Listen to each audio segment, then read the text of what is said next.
ബെബ്കോയുടെ തിരഞ്ഞെടുത്ത ഔട്ട്ലെറ്റുകളിൽ plastic bottle മദ്യത്തിന് 20 രൂപ ഡെപ്പോസിറ്റ് ഈടാക്കി തുടങ്ങി. ഒഴിഞ്ഞ കുപ്പി തിരിച്ചെത്തിക്കുന്നവർക്ക് 20 രൂപ തിരികെ നൽകും. പരീക്ഷണാടിസ്ഥാനത്തിൽ തുടങ്ങിയ പദ്ധതിക്ക് സമ്മിശ്ര പ്രതികരണം.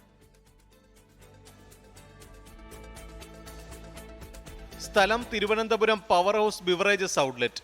10 മണിക്ക് ഔട്ട്ലെറ്റ് തുറന്ന ശേഷം ആദ്യ മണിക്കൂറിൽ തിരികെ എത്തിയ പ്ലാസ്റ്റിക് ബോട്ടിലുകളാണ് ഇത്. പ്ലാസ്റ്റിക് ഉപയോഗം കുറയ്ക്കാനെന്ന പേരിലാണ് പ്ലാസ്റ്റിക് ബോട്ടിലുള്ള മദ്യക്കുപ്പികൾക്ക് ഇന്നു മുതൽ 20 രൂപ അഡ്വാൻസ് വാങ്ങി തുടങ്ങിയത്.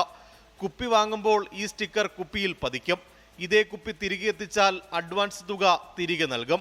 രാവിലെ ഇപ്പോൾ പ്രതികരണം ഉണ്ടായിരുന്നെങ്കിലും തിരിച്ച് കുപ്പികൾ കൊണ്ടുവന്ന് തുടങ്ങിയ ആൾക്കാർ കുപ്പികൾ വീടെത്തുന്നതിന് മുമ്പ് തന്നെ കുപ്പി തിരികെ വരും. വീടെത്തുന്നതിന് മുമ്പ് പറഞ്ഞു, അല്ല വീട്ടിൽ പോയിട്ട് വന്നവരുണ്ട്. ഒരു വിഭാഗം ആളുകൾ കുപ്പി തിരികെ എത്തിച്ച് പണം വാങ്ങി മടങ്ങുമ്പോൾ മറുവിഭാഗം വലിയ പ്രതിഷേധത്തിലുമാണ്. ഈ 20 രൂപ എന്തിനു കൂട്ടണത്? ഈ കുപ്പി നമ്മൾ ഇറച്ചിക്കല്ലിന് കഷണം തന്നിട്ട് ജെല്ലിനെ കൊണ്ട് കെട്ടി തൂക്കി നടക്കണം. ലോകമാന്യത്തിലേക്ക് ട്രെയിനിൽ കയറി കഴിഞ്ഞാൽ പിറ്റേന്ന് രാവിലെ മെഡുഗാമിലെത്തും. അവിടെ ചെന്ന് ഒരു ക്വാർട്ടർ 20 രൂപ.